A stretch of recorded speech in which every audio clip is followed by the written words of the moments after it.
mère de la communauté. Il n'est pas facile de parler d'une grande dame sur qui Dieu envoie sa paix et ses bénédictions. Parler de la noble Khadija alayha salam, c'est parler d'un monde de grandeur et de résilience. Une noble de naissance dont les signes de noblesse et de dignité étaient évidents. Dans ses paroles et ses actes dès son enfance. Des vertus qui se sont développées davantage, notamment après sa rencontre avec la religion céleste de l'islam. Une femme qui est devenue éminente pour sa chasteté, son altruisme, sa connaissance des sciences de son époque et son attention aux nécessiteux.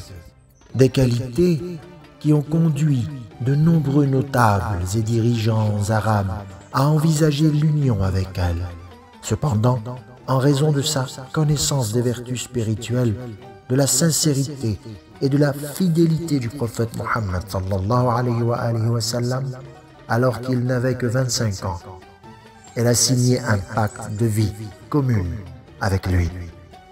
Cette femme de bon goût a profité de ce don divin pour élever ses propres qualités morales et atteindre une position si élevée qu'elle a eu le privilège de porter et d'élever la femme la plus noble et vertueuse du monde, Fatima al-Zahra alayha salam, comme une médaille d'honneur pour cette noble femme de l'islam. Khadija alayha salam a été la première femme à croire au messager de la miséricorde. Malgré les railleries et les calomnies, et avec l'imam Ali alayhi salam, elle a été parmi les premiers à répondre à l'appel de sa mission. Sa maison était un refuge pour le messager de Dieu, et elle a joué un rôle crucial dans la progression de l'islam à ses débuts, à tel point que le messager de Dieu a dit: on ne trouvera jamais l'équivalent de Khadija. Elle m'a confirmé lorsque les gens me rejetaient, et elle m'a soutenu avec sa richesse pour la promotion de la religion de Dieu. Le sommet de son accompagnement a été pendant le siège de la vallée d'Abu Talib, où son initiative de fournir secrètement du pain et des dattes aux musulmans a conduit à la fin du siège de 3 ans. Une action précieuse qui a attiré la paix et les bénédictions de Dieu sur elle.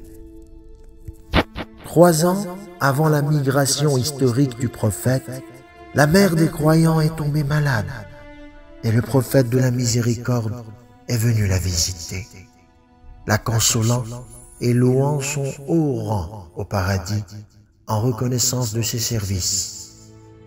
Khadija ainsi qu'Abu Talib, que la paix soit sur eux, sont décédés dans la 10e année de la mission prophétique, raison pour laquelle le prophète a nommé cette année l'année de la tristesse. Le prophète a d'abord enveloppé son corps avec son propre manteau, puis avec un linceul du paradis, et l'a enterré dans le cimetière d'Abu Talib à la Mecque. Sans aucun doute, son nom brillera toujours parmi les grandes femmes qui ont façonné l'histoire et ont été mères pour l'humanité.